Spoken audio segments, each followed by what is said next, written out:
Donya Aceh Cut Putri menjelaskan bahwa hubungan Kesultanan Aceh Darussalam dengan Palestina atau Kanaan telah berlangsung sejak ratusan tahun lalu. Hünkârım,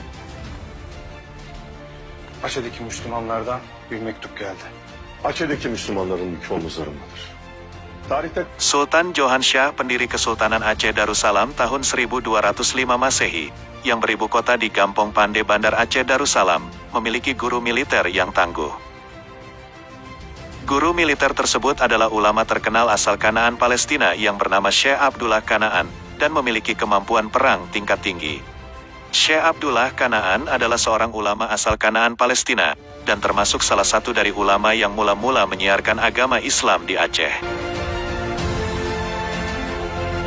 Ia datang ke Aceh Besar bersama dengan Merah Johan, yang kemudian dikenal sebagai Sultan Johansyah.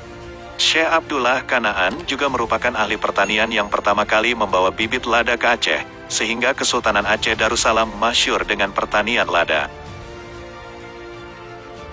Namanya dalam masyarakat Aceh dikenal dengan Tengku Cik Lampenan. Dengan bantuan Syekh Abdullah Kanaan dan para pengikutnya dari Palestina, maka Putroneng dan beberapa wilayah Aceh berhasil ditaklukkan dan serentak memeluk agama Islam.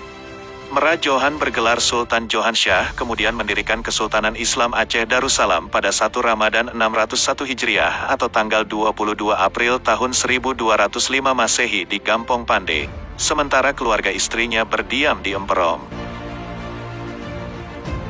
Sultan Johansyah dilantik langsung oleh Syekh Abdullah Kanaan dari Palestina yang saat itu menjadi mufti Kesultanan Aceh Darussalam. Sejak berdirinya Kesultanan Aceh Darussalam di Gampong Pande, maka agama Islam mulai tersebar luas, bermula dari Aceh hingga ke seluruh penjuru Melayu Nusantara sampai ke Asia Tenggara.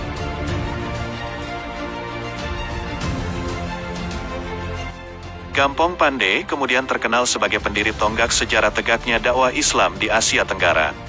Sobat, pada tahun 1539 Sultan Aceh Sultan Alaiddin Al-Kahar menjalin hubungan dengan Kekhalifahan Turki Utsmaniyah. Kemudian dilanjutkan tahun 1546, 1562 dan 1565 untuk melawan Portugis di Malaka. Sultan Turki mengirimkan angkatan militer perang, antara lain dari Mesir dan Siprus, untuk datang membantu Kesultanan Islam Aceh Darussalam mengusir penjajah. Salah satu pasukan yang dikirimkan Khalifah Turki Utsmaniyah yang datang ke Aceh berasal dari Bait al-Maqdis, yang terkenal dengan nama Tengku Cik Dibitai. Tengku Cik Dibitai bersama pasukannya kemudian mendirikan Dayah Bait al-Maqdis, juga membangun Masjid Dayah Bait al-Muqaddis di Gampong Bitai Banda Aceh yang sampai kini dikenal sebagai Masjid Bitai. Sementara pasukan para ahli pembuat meriam dan peralatan perang berdiam di Gampong Pande. Tengku Cik Dibitai digelar sebagai Syekh Salahuddin Dibitai. Syekh Salahuddin Dibitai mendidik para pejuang Aceh Darussalam di Mahat Askri, Akademi Militer.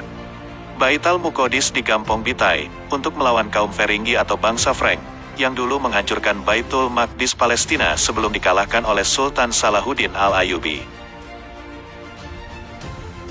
Gelar Syekh Salahuddin Dibitai adalah untuk menunjukkan tekad bangsa Aceh melawan Portugis yang mengancam Islam.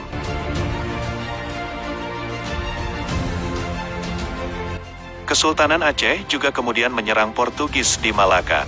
Dari Dayah Bitai banyak lahir para tokoh dan ulama besar di Aceh.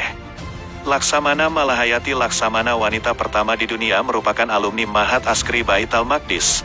Demikian juga Sultan Iskandar Muda.